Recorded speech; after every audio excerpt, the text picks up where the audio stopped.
eu quero contar uma história para você hoje, que essa história mexe muito com a minha vida. A história de uma mulher, e eu quero contar a história dessa mulher para a gente entender um pouquinho sobre as bases da construção de uma autoestima.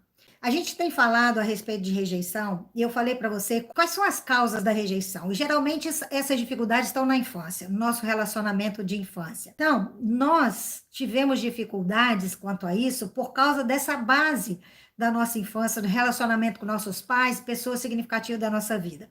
Então, é importante, além da gente tratar das nossas dificuldades, a gente precisa fazer um trabalho preventivo, tratando de evitar que isso aconteça com nossos filhos, nossos netos, com as crianças, porque a gente precisa se responsabilizar por essa geração. É a nossa responsabilidade. Se você acompanhou aqui sobre rejeição, deixa eu te mostrar aqui, ó, esse livro, Revendo Caminhos, pode continuar ajudando você nessa trajetória aí de autoconhecimento, de entender você mesmo, de tirar esses bloqueios, esses obstáculos que são na sua vida. Esse livro é uma bênção, esse livro pode abençoar muito você. Você consegue ele no site da editora Betel, tá? E hoje nós vamos falar sobre um trabalho preventivo. E esse livro, O Poder da Palavra, que também está na editora Betel, pode ajudar muito você, O Poder da Palavra dos Pais. Então, gente, a questão é o seguinte: a gente precisa fazer um trabalho preventivo. Nós precisamos cuidar dessa geração, precisamos fortalecer emocionalmente essa geração, porque as nossas dificuldades são muito maiores a cada dia mais. Então, a gente tem que ter preparo para fortalecer, porque é nossa responsabilidade. Agora, para que a gente faça isso, gente, eu sei que a gente precisa aprender muito e a gente precisa se fortalecer muito espiritualmente. Nós cometemos muitos erros, eu e você. Esses erros, muitas vezes a gente comete por falta de informação e falta de conhecimento. Por isso que a gente está aqui nesse bate-papo, crescendo, aprendendo. Dizem que uma mãe perguntou para Freud assim: como é que eu faço para eu não cometer erros com meus filhos? E Freud respondeu para ela: desiste. Desiste porque não tem como. A gente vai cometer muitos erros, mas a gente precisa buscar acertar. A gente precisa buscar informação para a gente poder errar menos. E a gente precisa construir um alicerce forte para a construção da autoestima. Então, hoje, depois a gente vai falar de muitas coisas que a gente pode aprender para a construção da autoestima, mas hoje eu quero falar de uma estrutura, eu quero falar de uma base, eu quero falar do alicerce. Não adianta a gente levantar a parede com alicerce frágil. Por isso que eu quero te contar uma história muito interessante. Eu não sei você, mas eu e toda mãe, quando a gente tem alguma dificuldade com o filho, a gente pensa que aquilo ali é muito grande, a gente fica numa preocupação muito grande e gera muita tensão. E principalmente num tempo como esse que a gente está passando agora, murmuração é uma coisa que, se a gente não vigiar, ela vai fazer parte do dia a dia. Então a gente murmura por cansaço, por falta de tempo, porque ninguém ajuda a gente, porque tem muita coisa para fazer. Enfim, eu quero te contar uma história de uma mulher real que você vai ver se você e eu temos motivos para murmurar. Eu vou falar com você a respeito da Susanna Wesley. Susanna Wesley, ela nasceu em Londres em 1669. Gente, 1669 não tinha máquina de lavar, não tinha micro-ondas, não tinha fogão a gás, não tinha geladeira, não tinha nada disso. Eu tive o trabalho de pesquisar, só para você entender, a geladeira foi criada industrial, hein? Não foi nem essa de casa, em 1856. O micro-ondas, 1947. O fogão a gás, 1826. A máquina de lavar, 1906. A Susanna Wesley não tinha nada disso. E eu quero te contar que tipo de vida essa menina levou. Primeiro, ela teve uma influência, essa força espiritual dela, ela teve uma influência do pai dela. O pai dela lia 20 capítulos da Bíblia todos os dias. E o pai dela começou a ler a Bíblia com 5 anos de idade e leu a Bíblia até morrer. E ela teve essa experiência. Por que eu quero te contar isso? Porque como que nosso fortalecimento espiritual influencia na vida de nossos filhos, no alicerce dos nossos filhos, no que eles vão ser, na força que eles terão na vida. Essa menina foi influenciada por esse homem de Deus. Ela, aos 19 anos, a Susana se casou. E durante 19 anos, essa menina teve um filho por ano. Ela teve 19 filhos. Naquela época, quando uma criança ficava doente, muitas vezes não tinha jeito, e ela perdeu 9 crianças. Pensa numa mãe enterrando 9 filhos. Não deve ter sido fácil.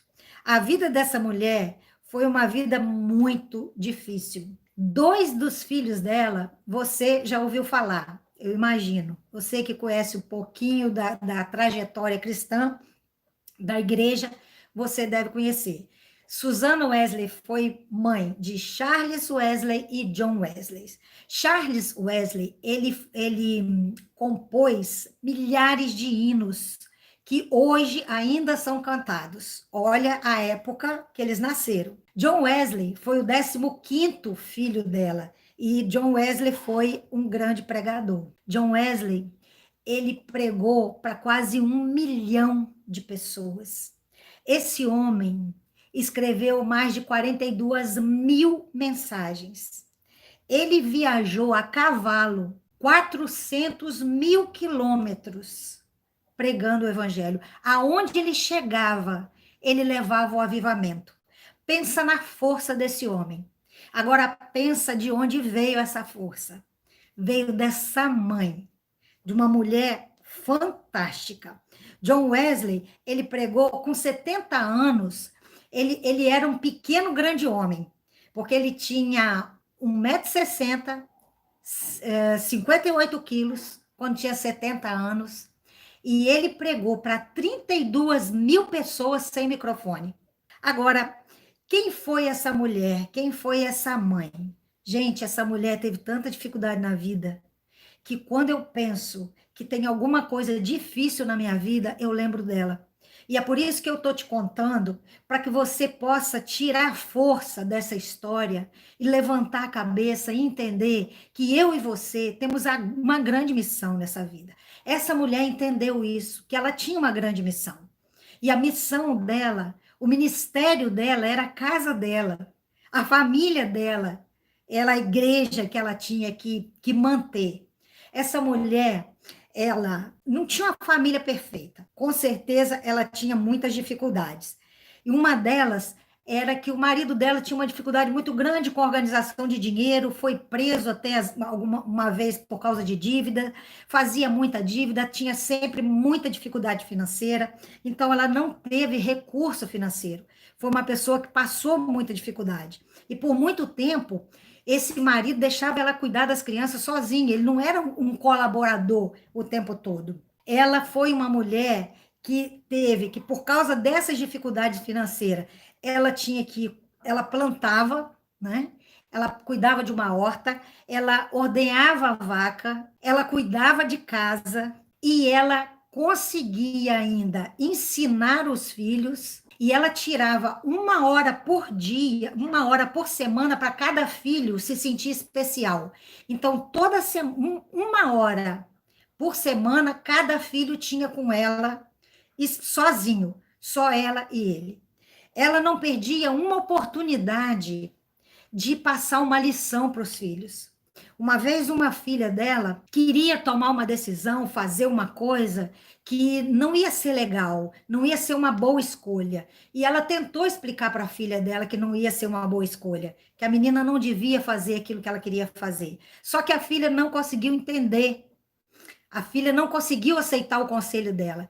E aí ela, com muito jeito, com muita calma, disse para a filha assim: filha, pega aquela brasa que está ali no fogão para mim, um fogão a lenha, né? Pega aquele carvão. Aí a filha falou assim: não, mãe, não vou pegar, não. Aí ela falou assim: não, pode pegar, não vai te queimar. Aí a menina falou assim: eu sei que não vai me queimar, mas vai me sujar a mão toda. E aí ela disse: pois é, isso que você quer fazer não vai te queimar, mas vai te sujar. Era uma coisa que não era drástico, um erro absurdo, mas era algo que com certeza ia manchar a vida dela de alguma maneira. Então, ela dava um jeito de explicar sempre com alguma lição para os filhos. Essa mulher teve uma vida tão difícil que dos filhos dela tinha um problema de saúde sério, era uma criança excepcional, Uma filha, um dos filhos, só começou a falar com 6 anos. Ela foi uma pessoa que passou a maior parte da vida doente. Ela é uma mulher doente. Foi uma mulher que criou os filhos, que educou os filhos. E outra coisa, ela orava 2 horas por dia. Ela sentia que a responsabilidade dela era muito grande. E por ser muito grande, ela precisava orar muito. Então, com tudo isso que ela fazia, ela ainda conseguia orar 2 horas por dia. Quando eu penso nessa mulher, gente, eu penso que a gente não tem muita coisa para reclamar. Nós murmuramos e murmuramos com pouco. Uma mulher que nasceu naquela época e conseguiu criar filhos que mudaram a história da vida de milhares de pessoas, como John Wesley mudou. Esse homem levou muitas vidas para o caminho da salvação. Esse homem levou a conversão para muitas vidas. E a gente não pode falar dele sem falar da mãe dele. A gente não pode falar da mãe dele sem falar do avô dele. Eu quero dizer para você que por mais que a gente fale aqui sobre questões emocionais, nós vamos continuar falando, vamos falar de muitas outras. A estrutura da vida da gente está no espiritual e está na oração. Tem uma frase do Desperta Débora que diz o seguinte: já orou para o teu filho hoje? A gente ora para o filho? Olha, a gente cuida da parte financeira, a gente cuida da educação, a gente cuida da roupa, a gente cuida de tantas coisas. Mas quanto de nós se preocupa em orar para os filhos? Nós nos preocupamos, temos que preocupar com o equilíbrio emocional dele, mas é a vida espiritual nossa e dos nossos filhos que vão manter essas pessoas, vão manter eles enquanto adultos que vão fazer diferença no mundo. Foi a vida espiritual do pai da Susana que passou para ela a força para aquela mulher suportar um casamento complicado, perder 9 filhos, criar 10, dois deles com problemas, mas com tudo isso aquela mulher teve força. De onde surgiu essa força? Não é só uma força emocional. Eu sou psicóloga, eu valorizo muito a capacidade emocional, valorizo muito a gente cuidar do aspecto emocional, eu sei o quanto influencia na vida da gente, mas eu sei também que a nossa grande força, a nossa estrutura, ela vem da nossa força espiritual e a gente não pode abrir mão disso. É dessa estrutura espiritual é que vai vir a força para a gente enfrentar todos os dilemas da vida, todas as situações que têm bombardeado a vida da gente, que bombardeia a minha, que bombardeia a sua todo o tempo. É da nossa estrutura espiritual. Então, queridos, eu queria contar essa história para que você entendesse que o que vai acontecer com os seus filhos, a pessoa que eles serão na vida, a diferença que eles vão fazer na vida das outras pessoas, vai depender daquilo que você está passando para eles, em termos de força e de equilíbrio espiritual também. Então, ora para os teus filhos, não cuida só da parte material e só da emocional, mas ora por eles. E eu quero colocar aqui para você 16 regras da casa da Susana. 16 regras que tinham na casa dela. Imagina uma mulher criando tantos filhos sem colocar ordem. Não, tinha ordem nessa casa. Não era uma bagunça. Então, eu quero... Ela tinha algumas regras que eu creio que vai ajudar muito você. Então, preste atenção. Primeiro, não é permitido comer entre as refeições. Tinha horário para comida. Crianças não podem ir para a cama depois das 20 horas. Horário de dormir é no máximo 20 horas.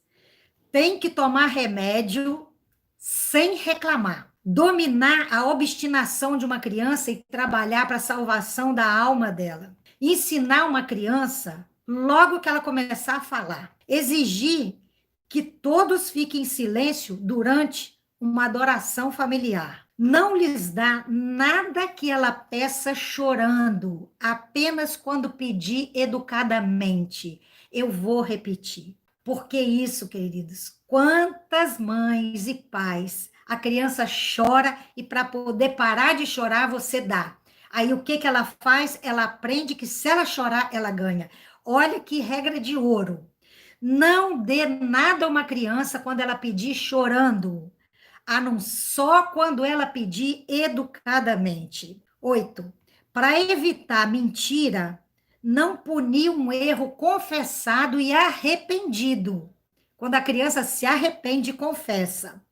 E nunca permitir que um ato pecaminoso passe impune. 10. Nunca permitir que uma criança, nunca punir uma criança 2 vezes por uma única falha. Ou seja, você dá um castigo, depois você fica com raiva e dá um castigo de novo. Você resolve a coisa numa única vez. Elogiar e recompensar o bom comportamento. Toda tentativa de agradar, mesmo que seja pequena, ela deve ser elogiada. Preservar o direito da propriedade, criança ser dona de alguma coisa que é dela, né? Mesmo que seja de pequena importância. Cumprir com rigor todas as promessas que você faz. Então, presta atenção quando promete. Não promete de cabeça quente, porque você tem que prometer aquilo que você pode cumprir. Cumprir com rigor todas as promessas feitas.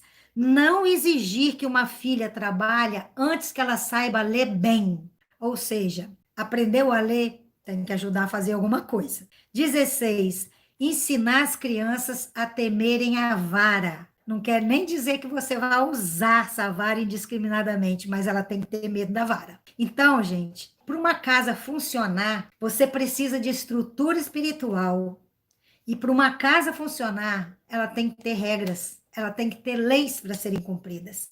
Às vezes, a gente se desespera com 2 filhos, não sabe colocar ordem numa casa. Essa mulher teve 19 filhos, mas tinha ordem na casa dela, tinha lei na casa dela, e a lei tinha que ser cumprida.